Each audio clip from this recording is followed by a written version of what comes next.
আসসালামু আলাইকুম। আমি আলী কদম যত বছর ধরে আসতেছি, সবসময় কিছু না কিছু নতুন কিছু খোঁজার চেষ্টা করি। কোন জায়গা থেকে সবচেয়ে বেশি সুন্দর লাগে, কোন জায়গায় একটা সুন্দর জায়গা আছে। জানি আমার উপস্থাপনা সুন্দর না, তারপর সবার সাথে শেয়ার করতেছি। আমি আলী কদম দা যতবার আপ ডাউন করছি, যতবার আল্লাহ আমার আনছে, ততবারে আমি সুন্দর একটা জায়গা খোঁজার চেষ্টা করছি। আর সবসময় আমার এই জায়গাটা চোখে পড়তো। ব্যস্ততার কারণে কখনোই আসলে এই জায়গাটায় নামা হয় না। আমার টার্গেটে ছিল যে এই জায়গায় আসবো, নামবো এবং দেখবো। সময় সুযোগ করা হয় না, আসা হয় না, দেখা হয় না।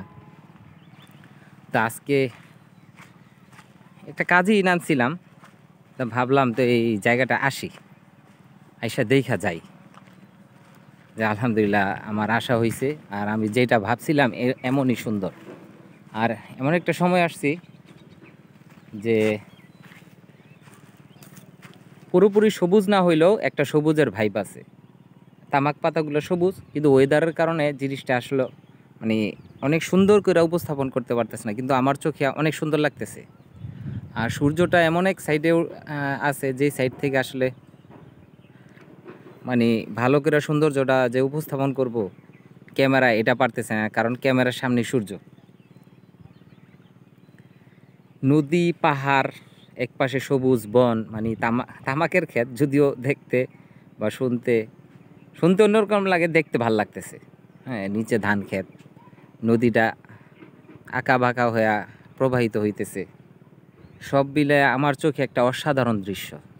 জানি না কার থেকে কেমন লাগবে, কিন্তু আমি সবসময় এই জায়গাটা আমি ভাবছি নামবো, দেখবো, কিন্তু রাস্তার এমন একটা জায়গায় পড়ছে যেখানে আসলে নাইমা দেখার কোনো মানে ইচ্ছা থাকলেও হয় না। কারণ ওই যে কাজ, এই পাশ থেকে ওই পাশ যাই, এই পাশ থেকে ওই পাশ যাই, হয় না, সময় সুযোগ মিলে না। আলহামদুলিল্লাহ আজকে সময় সুযোগ বের করে এই নিলাম।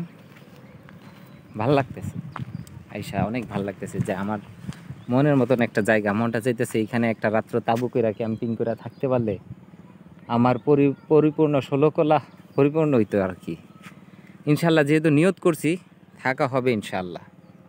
জায়গাটা অনেক বেশি সুন্দর, অনেক বেশি সুন্দর, ভাল লাগতেছে আইসা। এই নদীর পাড় ধরে হাঁটতে পারলে আরও বেশি ভালো লাগতো। যেহেতু অপশনে তেমন একটা নাই, পুরাটাই ক্ষেত করে রাখছে, কিন্তু পাহাড়ে থাকার মতন ক্যাম্পিং প্লেস আছে।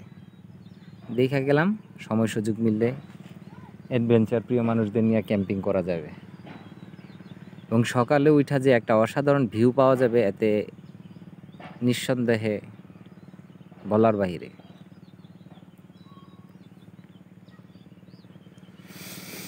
আলহামদুলিল্লাহ।